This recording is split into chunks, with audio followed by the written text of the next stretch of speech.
జరిగిన తర్వాత అమ్మాయి కూడా మేజర్ అయిన తర్వాత మేజర్ అయిన తర్వాత ఇద్దరు కలిసి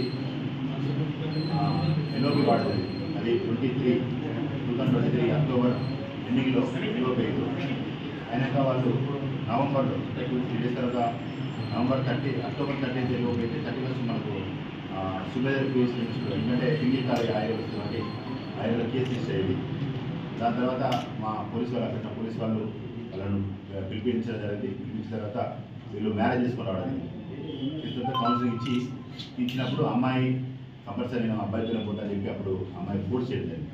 నేను ఆ కౌన్సిలింగ్లో పోలీస్ కౌన్సిలింగ్ కూడా అబ్బాయి వైపే చూసినప్పుడు మన చట్ట ప్రకారం లీగల్ ప్రొసీజర్ ప్రకారం అబ్బాయి పిల్లలు పంపడం జరిగింది. అమ్మాయి 2.5 months కూడా హైదరాబాద్ వెళ్ళిపోయే వాళ్ళు. అక్కడ నుంచి వాళ్ళు హైదరాబాద్లో అంటే పేరెంట్స్ అది నిజమోన్ అయినా సరే వాళ్ళ పేరెంట్స్ హైదరాబాద్ ఉంటారు.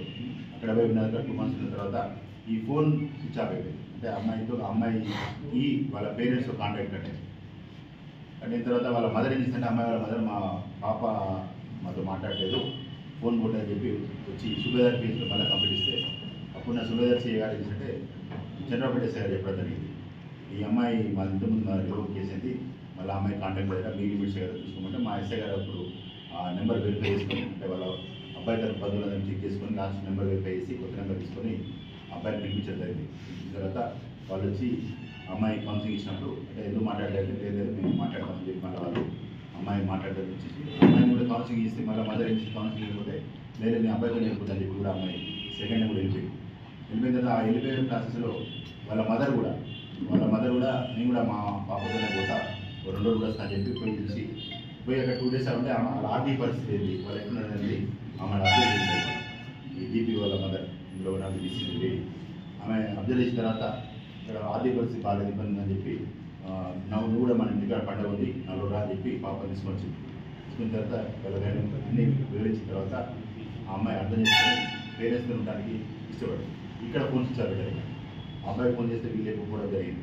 జరిగితే అతను కూడా మన కేసులో కంప్లైంట్ ఇచ్చాడు. మా అబ్బాయి కంప్లైంట్ జరిగితే అప్పుడు నేను ఎస్ఐ గారు వాళ్ళు కౌన్సిలింగ్ ఇచ్చారు. కౌన్సిల్ అమ్మాయిని ఫోన్ అని చెప్పింది.